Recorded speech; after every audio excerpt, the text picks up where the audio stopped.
What's going on, everybody? Core Conversations for Tuesday.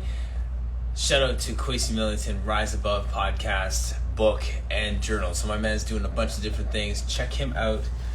I love cheering everybody on. Dad goals as always. Shout out to all the dads, to all the parents out there. This is how we do every day. Having fun with it. No real agenda today. I just wanted to have people on and just share, and we'll just see where the conversation takes us. So we'll just take a minute for people to show up in the chat, and we'll get it going.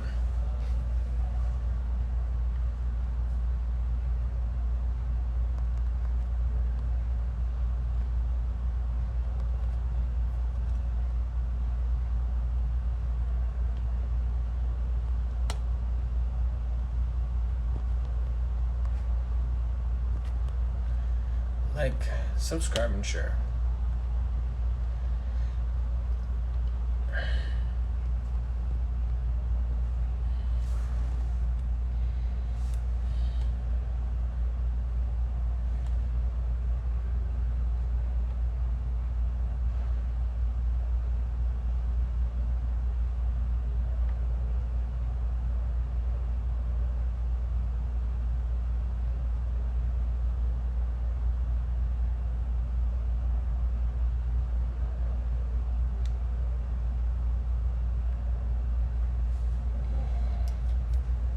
Audrey.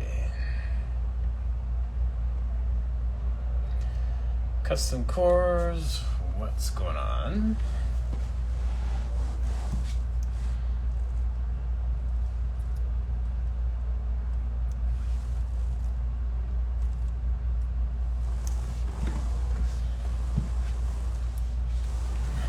Hope you're doing well this morning. I think I must have asked this before. Where are you located? And do you have a studio and all those different things?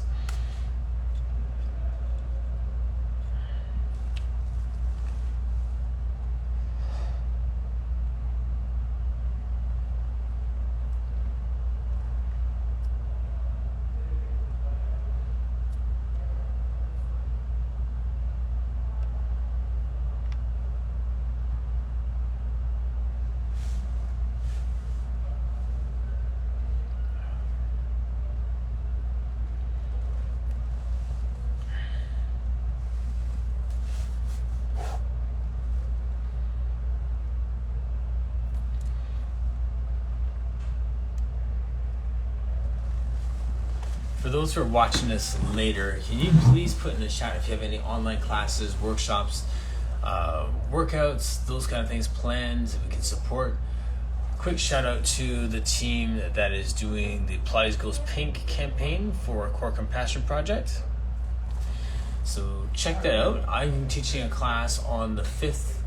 There's a group of teachers that are teaching throughout the week, so we're all there to support and cheer them on. So yes, so if you have a chance to support that, please go to the link on their bio, the Core Compassion Project, and that's a Plies class that I'll be teaching all week. And yeah, so that's going on. What else is going on? What online classes, workshops, stuff do you guys have going on? What events are happening? Let's cheer each other on. Continue to put that stuff up. You can put it in the chat while we're having a conversation. You're not hijacking the post by any means. This is how we do.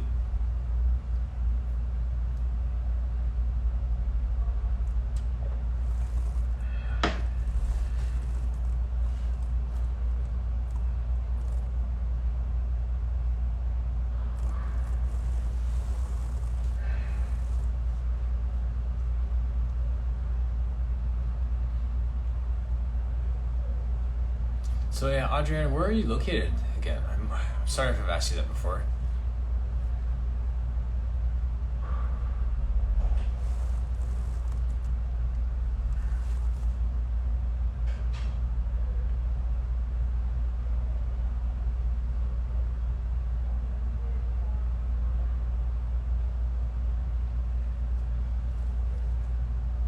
Raleigh, yes.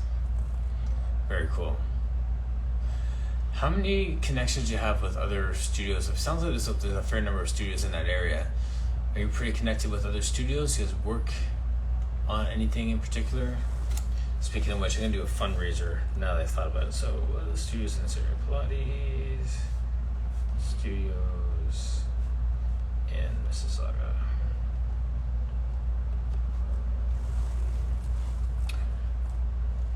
Oh, nice.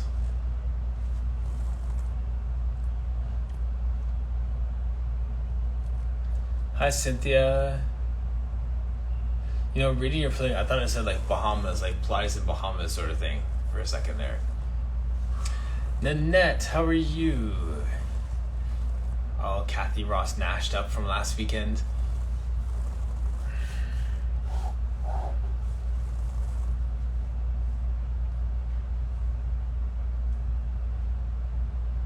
Nice.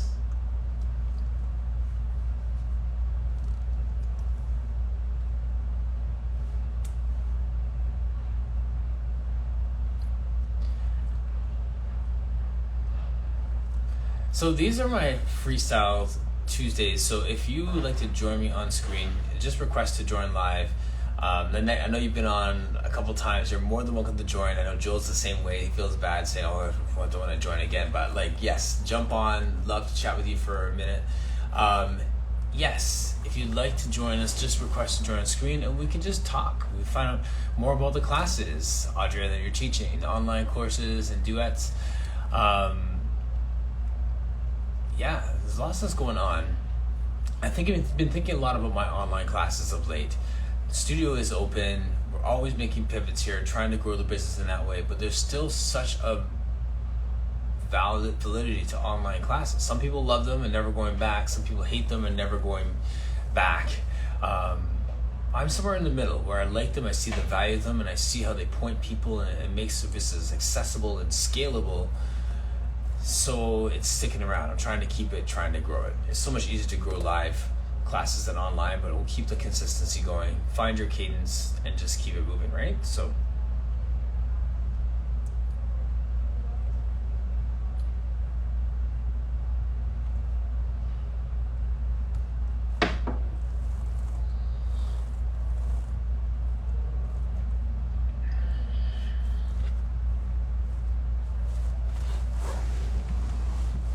hey, Joel. Just gonna send a quick message to a few people here. Oops.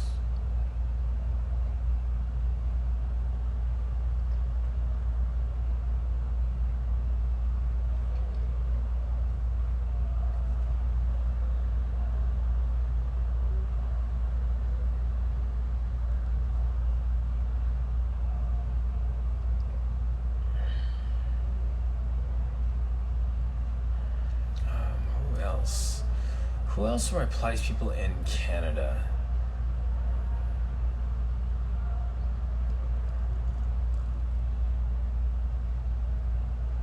Fletcher. Kayla.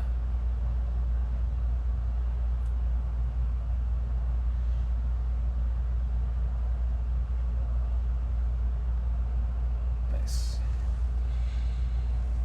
Oh, failed to send. Oh, that's fine. It's all good. Okay, so here we are, and I have a few guests coming up this week. I didn't have anyone planned for these last few days, so I figured I'd just jump on and just hang out with you. Brent Anderson's on tomorrow. Michael Piercy is back on, personal trainer, Studio The Lab owner and author.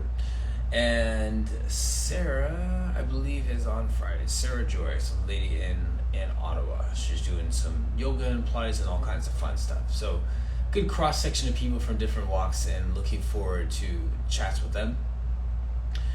And if you know anybody, if you have any guests that you think would be awesome to have on here, I've reached out to a few people and they're kind of staggered over the next few weeks. But if there's anyone in particular that you want me to reach out to, please let me know, message me, and hopefully we can get them on. There's some people that I have been, like I say, chasing down because I invited them and they're super busy and it's going to be a few months. People have booked into like October already, so that's fun. But yeah, if there's anyone you want to hear on, let me know, because there's so many different topics and so many things that we're bringing up, and just yeah, it's just great to do for people, right? So so many stories, so many different things. So Australia was super fun. I have some friends in Korea, some Pilates people I've yet to meet that are there that I follow, and obviously there's language barriers to that as well. We want to, work around. But yeah, but there's so many people out there, so I'm looking forward to all these chats that we can have. Still, check out the podcast as well, and I haven't dropped the podcast for this week yet because I have a debate in my head. I have two epic conversations last week. One was with Michael Johnson, and the other was with Tasha and Michelle. So those two need to come out at some point. I can stagger them.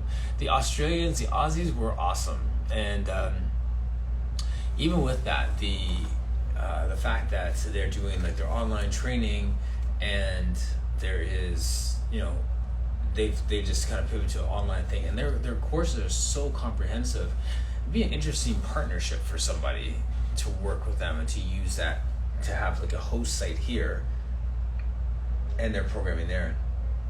I was thinking, like, my entrepreneurial brain's always going like, how can this work? It was interesting when I was working for the city for a while, and I was just training a few clients. I started to shut that off, and it was kind of good in a sense because your brain gets a chance to just shut down, and you can just be present when you need to be present, and then just cut it off when you need to cut it off. But I like this. I like the fact that I'm always looking and thinking and strategizing, and this would be good for this person, this would be good for me, and this is where we can make some good money, and this is a good way to help people. And doing that in my head, like, it seems like it's always going in a good way. So it's pretty cool. So yeah, I'm looking forward to those Australian connections and how we can continue to grow our collective business and our community. Here's a thought for today. We have had people say that there is no Pilates community. There is no Pilates community. And in defense of that line of thinking, they're talking about how there's different factions and different people who believe different things, and people who are subconsciously or fully consciously not letting people into their spaces, and people who are really proactive about making their spaces welcome to all, and all these different things. So there's all these different camps. And I hear people say that, and then also Michael Johnson said, like, there is no Pilates community, and the context for him was he meant that the Pilates community isn't policed by one person called the Pilates community, or one group, and they determine whether you're in the community or not. By contrast, he was saying that the community is all of us, like, it's in me, and I bring it to my people, and they are introduced to the Pilates world through me, as opposed to some outside body. So that was a whole separate line of thinking. He was on a different level altogether. So I think that there are some different schools of thought on that, and I'm just going to throw that term out there for you. Is there a Pilates community? Yes or no, and in what way? Because I've been debating how to run with that, whether my speak becomes there is no Pilates community, we need to come together, or we say a community has diversity and there are all these different things, and we need to move from having communities to be a community. That's my thought from my conversation with Justice Rowe this morning as well. We say communities plural, or we say community one where there's a common unity? Or do we acknowledge the separate people that make up the community? Is it a mosaic, or is it a melting pot? Like that kind of stuff. So there's a lot of stuff in there. So yeah, Joel's saying I can see it both ways. I totally can see it both ways. I just want, not that we have to land at one thing, but I'm just wondering, what's your thoughts on that?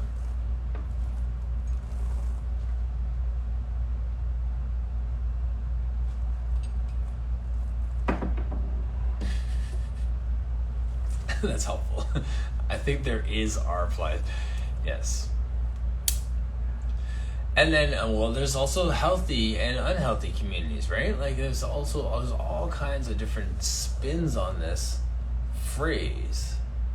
I think Martin Fields has a few minutes here if he wants to join. And Joel,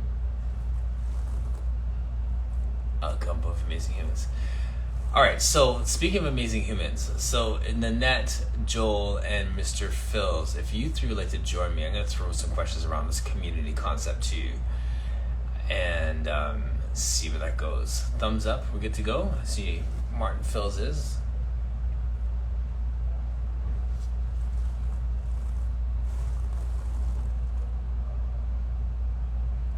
Annette, you got to wash your hair or anything? Just kidding. All right. Hey, all right, let's get it. Mr. Phils. Hey, Martin, how are you? Good, It's good. Reed. We I'm gonna just get me. call it Martin squared, and Yeah, yeah, right. we're cool. Joel and Annette are coming in. I think Hey, there's Joel. Hello, Joel. what's up, guys? How's it going? Hey, there she is. Hello, Matt. All right. How's everybody doing? Good. Doing But good. busy Doing as great. all get out. That's all. That's Yes, awesome. no doubt. I won't take time, but so yeah. So I've been playing with this term community because like there's so many different ways of looking at it, and I just noticed it in a conversation I was having with Justice, how he uses the phrase communities plural, and I use the term community singular, and they're both valid, right? Like, I mean, and then I've heard people say there's no Pilates community. So, what's your guys' thoughts on this whole concept of community? Can I start? And I think go. there's, Yes. yeah, go ahead. Go for Can it. I start? Go for it. Yes. Um, well, so there is the broader Pilates community. I think that we're all together for the most part to help people become better and become well and to move well and to move without pain and so on. Now, I'm going to sound political, but there are some people in the game, okay, then you want to divide classical versus contemporary. I think that now becomes a little bit spurious in the 21st century. I think all of the methods are valid. It depends, but people want to, well, okay, so if we look at it from a sociology perspective, and Martin, I mean, you're more the expert given your training, your university training, but humans like to kind of divide themselves into tribes, right? Yes. So then they begin and it's a matter of power, and people want particular power at the top of certain things. So in the case of Pilates, well, there's that classical versus contemporary fight. I'm not going to be on for too long, so if the mud starts slinging after I'm gone, well, that's okay. But there we are. I mean, like I said, Asperius, I think that everybody should know a fair bit of, be well versed in both, and also the whole point again being that understanding the biomechanics behind all of the exercises that you're doing and how they'll help your clients. Those should be the prime focuses, but people will divide themselves around that. Of course, we've dealt with the racial question for the last 18 months, right? So get people, but then, That's another layer. can you look, well, yes, and there's several layers to that. Can you look at all Black people, for example, as a community? You're going to have the Trinis up in arms, compared to other people. Yes, up in arms compared to other groups because we're not a monolith, right? Right.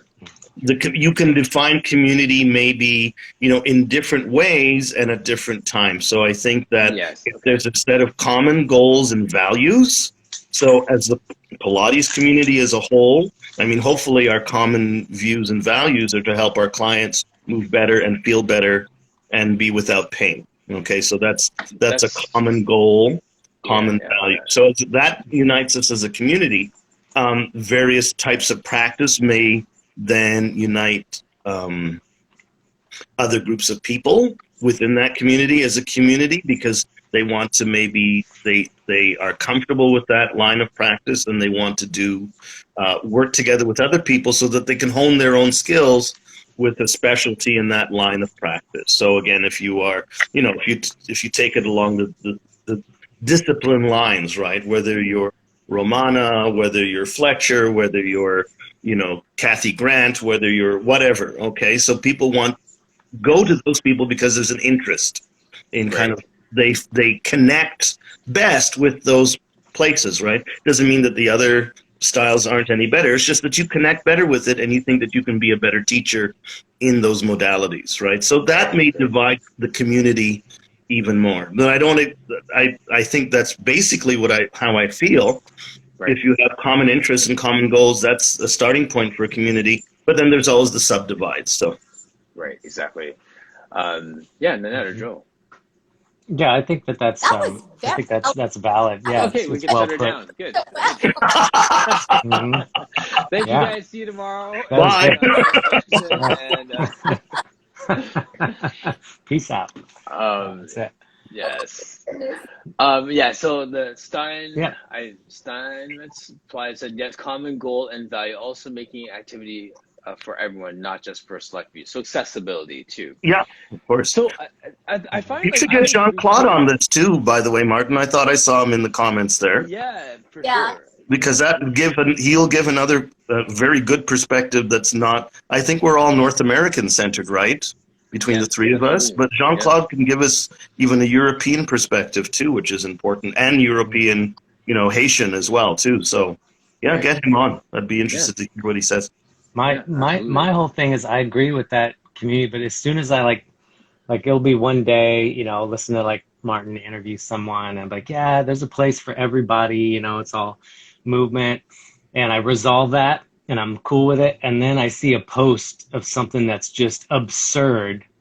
And it's like, this is Pilates. I'm like, no, I'm not trying to be elitist or anything or contemporary. It's just, that is just terrible movement. There's no connection there. It's like, that's the farthest, but it gets promoted as Pilates and it's absurd. So then I'm like, you just ruined the whole, everything you said. warm, It's like, fuzzy yeah, we're all feeling you part had of a there? community.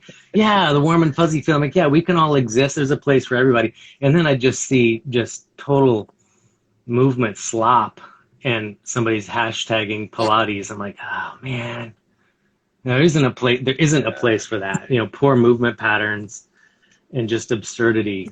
That's where I have to draw the line. So I guess maybe that's how. And so then people are like, well, classical is best, but there's even people who say they're classical that do some really absurd stuff sometimes too. Right, So it's right. it's just, I think, understanding what, I don't know, even the word Pilates anymore lately, I'm like, I don't even like to use it because it's been said so many times by different people. I think when you say a word over and over again in different contexts, it starts losing its meaning, So I'm kind of like, I don't even like to, if anything, I'll try to use the word contrology now, because at least is that person moving with any measure of control or any connection to their center, or, how the human body's made to move optimally, so that's my only thing is I agree everybody has a place, but just try to teach good movement patterns that can carry over into other things,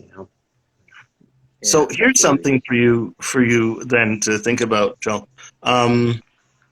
So as leaders in the industry, leaders in our own communities of Pilates, I think that, community's just not all coming together, but community is also ensuring that all of the common values and those things are informed and transferred down to everybody, so everybody understands what they are, right? And of course, there's going to be a degree of variation, but again, good biomechanics is just effing good biomechanics. End of story. Okay. So if somebody is doing bad biomechanics, then maybe that person, a community leader or whomever, should, talk to them, take them aside and say, well, maybe you should take this. But again, if it's community, it's also cooperative, it's constructive, it's not destructive, it's relational. Exactly, Mark.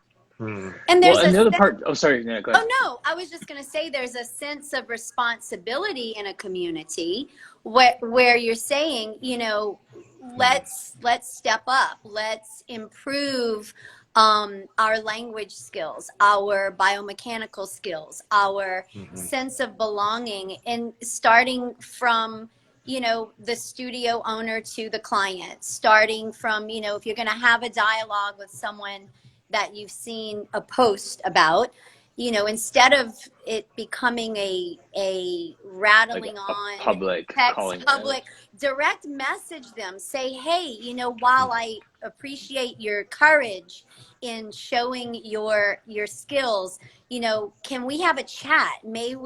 Can we discuss what principles you were trying to demonstrate?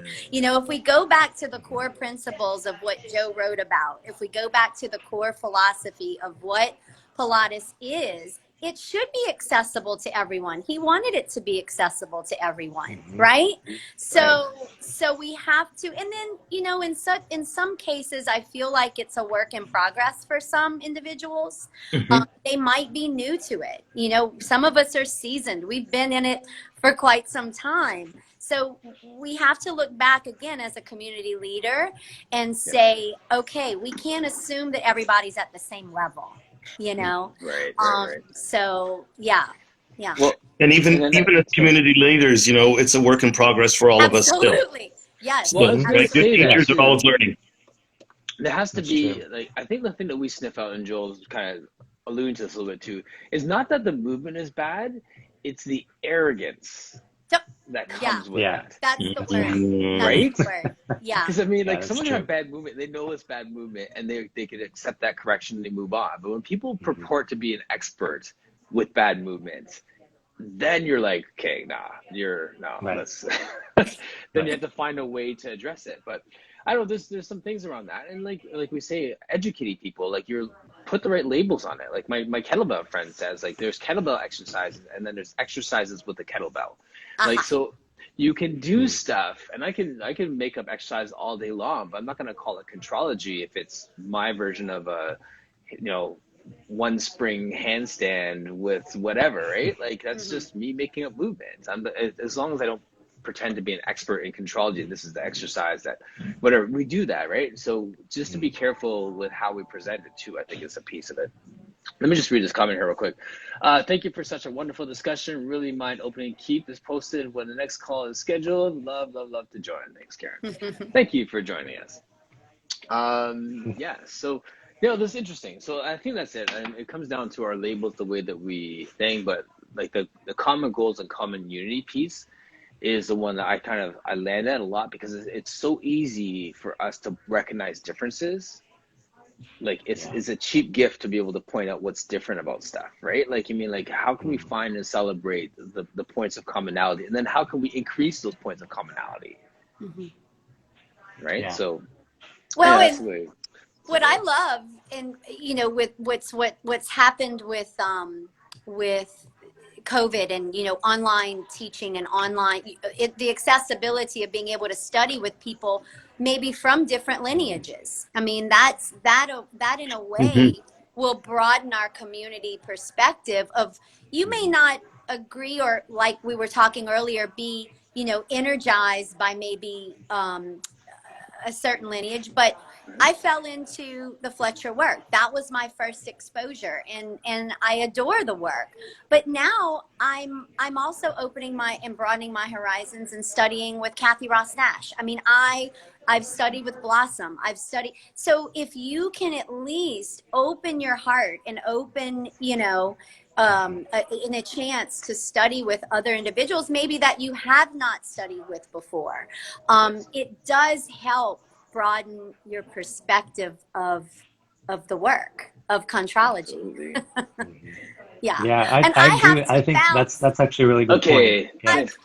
Yes, it was lovely to chat with you all. Thanks, Annette. Bye. Bye-bye. That was excellent, Lynette. Thanks. It was Lynette. Thank you. I agree with her 100%. I do too, and I that's really well put, because honestly, maybe even before COVID, it's kind of like if you're training in a cave for years, you're gonna by yourself, you're gonna start doing weird stuff because you're just in a cave, That's the straight quotable right there. Yes. But that is one nice thing too. To her point, is that now that people are more open to just doing classes with other people, we keep each other sharp, share ideas. you know, and if something is true and something is good over time, it's gonna rise to the surface, right? So, Keep but it's rising, not, but absolutely. isolating yourself is never good, you know. So, but yeah, so maybe, you know, all of the idea sharing and working out with people that you'd never work out with ever, you know, Mhm. Yeah, pre-COVID, you know, this right. Yeah, be a good that sharing of Joel, ideas. that Joel, and then tie that in with everybody's need, whether we're at the top or at the bottom of our process, right? Of just that continuing education, continuing professional development. It's all there. Just because you can do the reformer repertoire, the classical reformer repertoire perfectly, doesn't mean that maybe your teaching skills need to to be added, Mm-hmm. stepped up a Right. notch, Mm-hmm. or B, Yeah. maybe you need to have a deeper understanding of how do we apply this to somebody who doesn't have, a spondylolisthesis, for example. Mm-hmm. How are you going to address that, right? Um, Right. so we're always learning, and I think that's been a flaw, particularly on the social media side of things, in that people present, and you were talking about the arrogance earlier, the arrogance to say that I'm here, as opposed to, as you were saying, we have to develop. You can't stay in a cave all the time, and I think that's maybe an aspect of community that maybe we need to foster more as people who marshal other people. Um, Mm-hmm. that you continue to build and you continue to grow. And then we also lead by example by continuing to build ourselves and continuing to grow too. So Yeah. Mm-hmm. Yeah.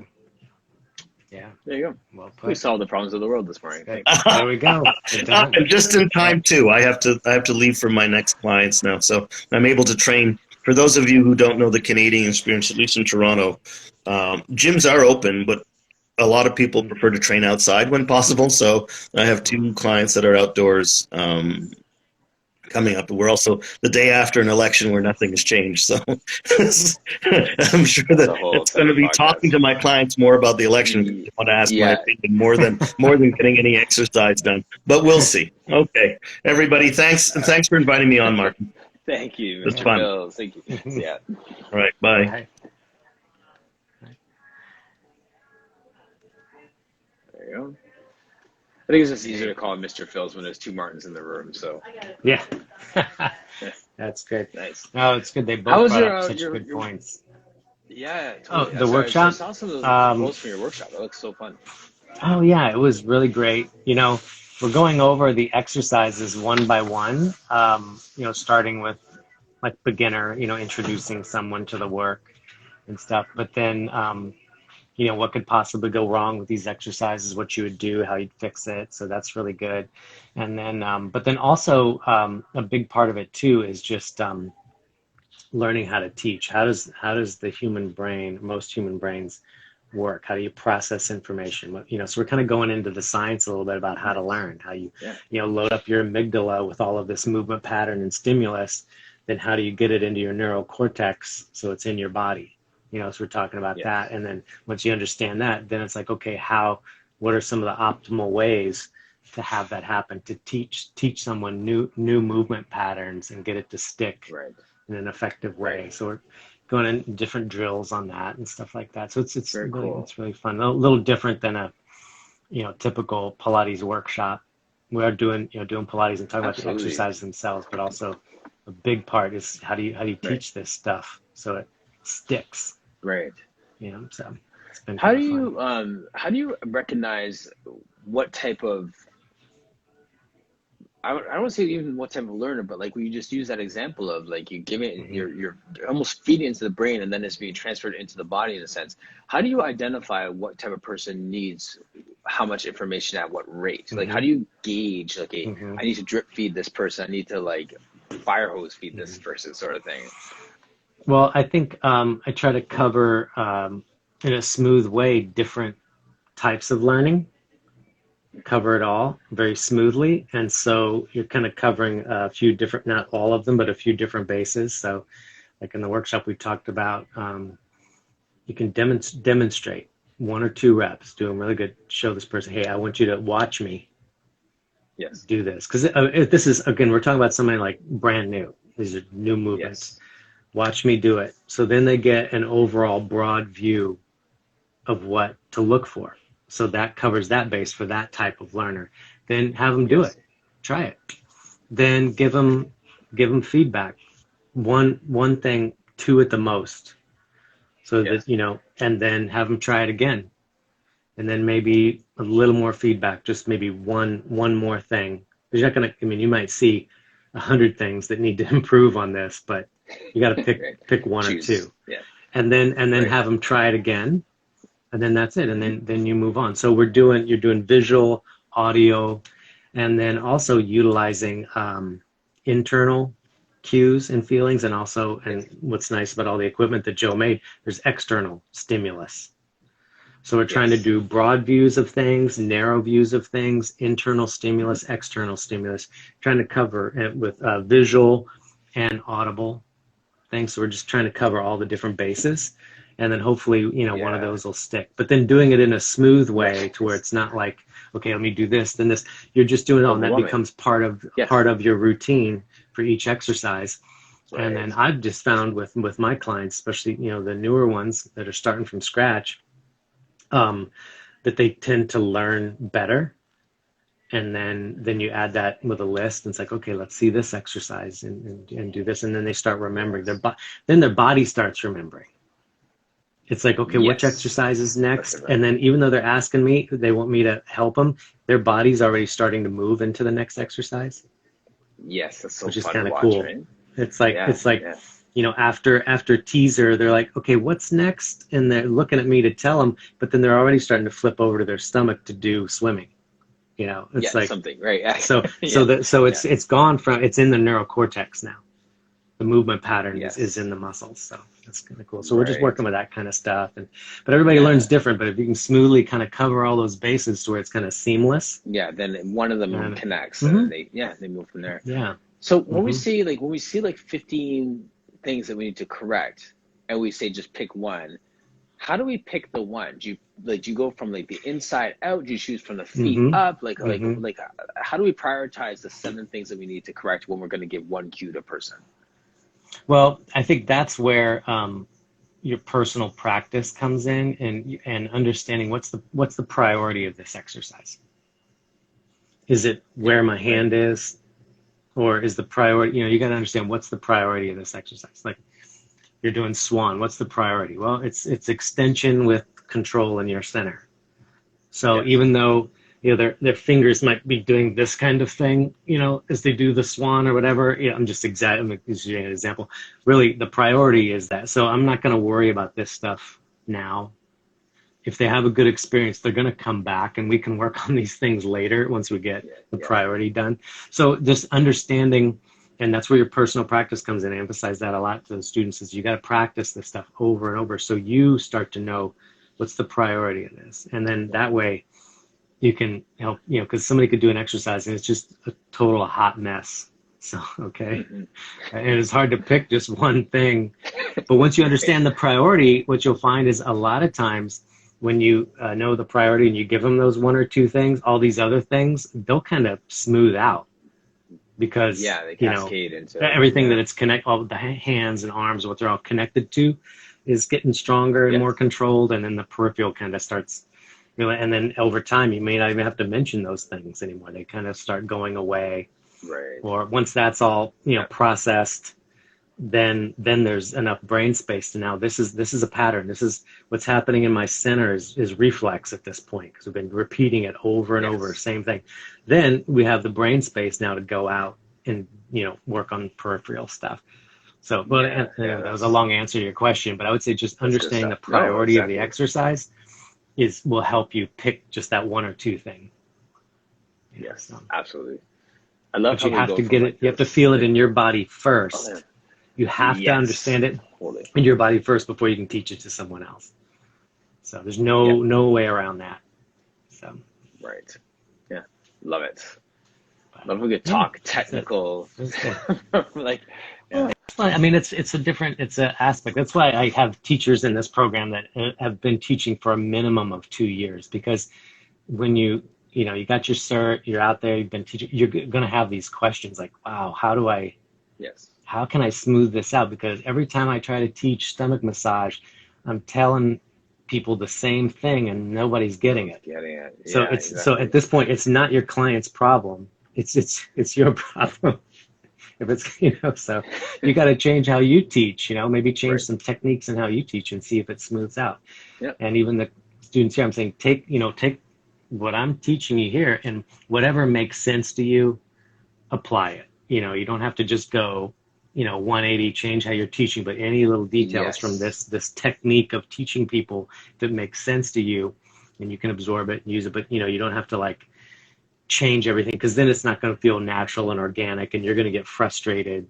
So just absorb whatever you can, but I want people to at least have some teaching experience, so they have these questions, they've had these frustrations, Yes. in the real world. Yeah, absolutely. You're looking for some things to help them. So, but it's fun. That's good stuff. It's fun to see them progress. Yeah.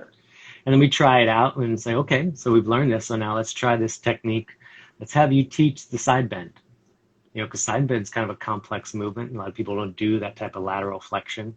So let's break it down. Right. Give them a broad view of what side bend is. Let them try it. Give them feedback on one or two things. Try it again. Maybe one more thing of feedback, either an internal or external, cue you might, and then you'll kind of start seeing, when I tell someone to do this, engage internally, that cleans it up. Or if I tell them to push with their hand, push into the mat, something external, that cleans it up. So you kind of start getting clues as to, you have to do both internal and external together, but you start getting clues as to what type of sensations work for that person. So. Right, exactly. Yeah. That's kind of fun. That's good stuff. Anyway, yeah. Nice. When's the next one then? Is that that's part of a module that's running? It's a 5-month program. So we really highlight that kind of stuff in last month and this month, because we're talking about, some of the beginner exercises on the apparatus and the mat, what you'd introduce people in, and then learning these teaching skills there. And then we're just going to build on that. Then when you have that pattern down, then you can start integration.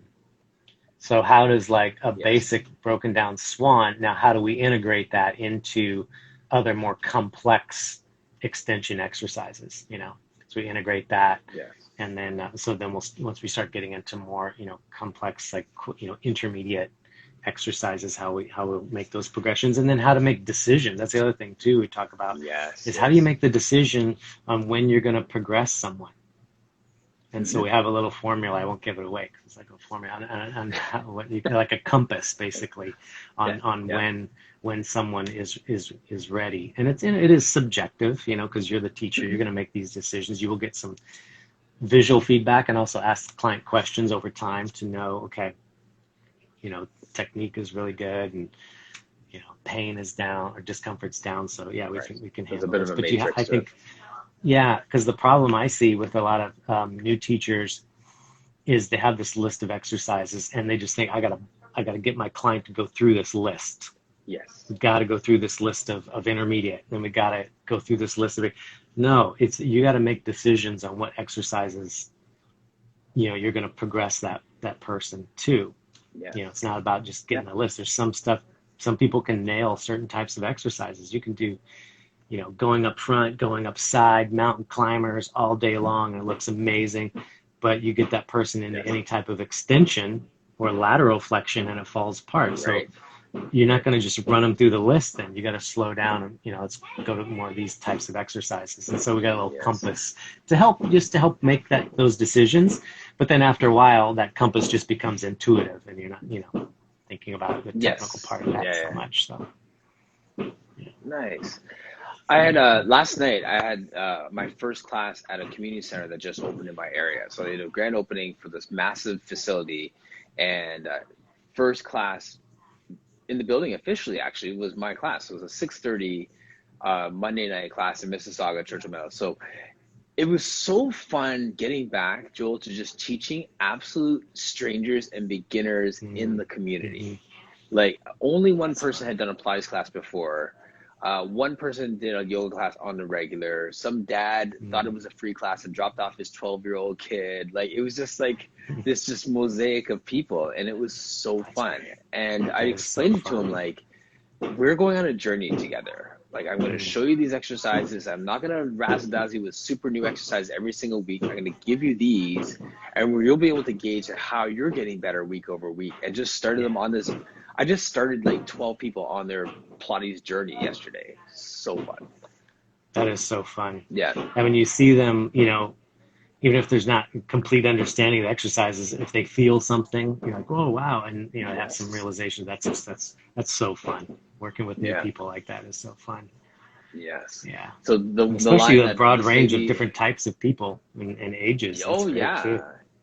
Yeah, there's like a husband and wife, and the wife like is a really good mover, and the guy's super strong and is kind of mad that he's there. He's probably just doing it because his wife said so, and like, you know, you have the whole thing, right? But this one lady in it was this teenager, and she works at the front desk at another community center, and she's like, I do yoga all the time, but the Pilates classes are during my school time, so I never go. So I was like, so what was your thought? Like, what do you think of this compared to yoga? And she's like, it's like yoga, but it's more fun. And I was like, yes.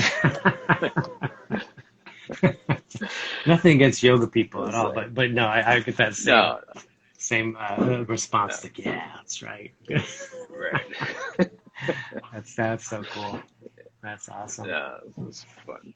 Anyways, well, thanks for jumping on, man. I always appreciate you. Yeah, thanks for having me. It's always fun talking with you, and it was nice to have some other guests on there too, and solve all the problems with Pilates. Yes. Yeah. So, Brent, I know, eh? So Brent Anderson tomorrow too. So that'll be interesting to dig deep on like exactly. Yeah, definitely. Stuff, yeah, that's good. Have his perspective on things. He's a smart guy. So. Smart guy. Yeah. Yeah. All right. All right, Martin. Thank you, Thank you, sir. Talk to you again soon. Yes. Take care. All right, party people, we're going to sign off. Sarah Joy, so good to see you. RV Pilates. Ping Lu. Philip Griffin. Thank you to all of you joining me today. I really appreciate it, as always. So, yeah, Brent's joining us tomorrow, and Piercy, and then hopefully, Sarah, I think we're on for Friday. Hopefully, we can make that work. So, all these good things going on. Thank you, as always, for joining me, and we are